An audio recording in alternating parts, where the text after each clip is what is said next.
സൂര്യനൊരു നാളമായി തെളിഞ്ഞു നിൽക്കും.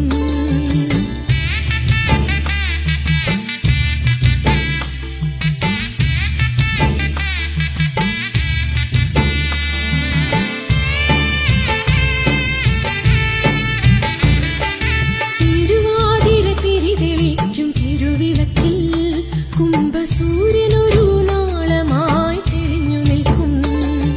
ശ്രീമംഗലമാരൊരുക്കും തിരുവരങ്ങിൽ അന്നു നടരാജൻ ആനന്ദ നൃത്തമാടും. ദശപുഷ്പം ചൂടി മെല്ലെ കൈകൊട്ടി പാട്ടുപാടി, ദശപുഷ്പം ചൂടി മെല്ലെ കൈകൊട്ടി പാട്ടുപാടി, മാനിനിമാർ തിരുവാതിരയാടി. ശിവപിറന്നാൾ മഹോത്സവം